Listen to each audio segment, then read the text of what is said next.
বন্ধু বান্ধৱীসকল, এটা হঠাতে কেক বনালোঁ।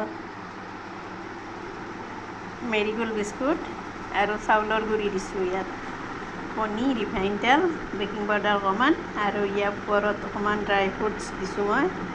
কেকটো গৰমেই আছে, সেইকাৰণে চচপেনটোৰ পৰা নমোৱা নাই। দৌৰা দৌৰিকৈ কিয় বনালোঁ জানেনে? আজি মোৰ দাদাৰ ল'ৰা আহিব।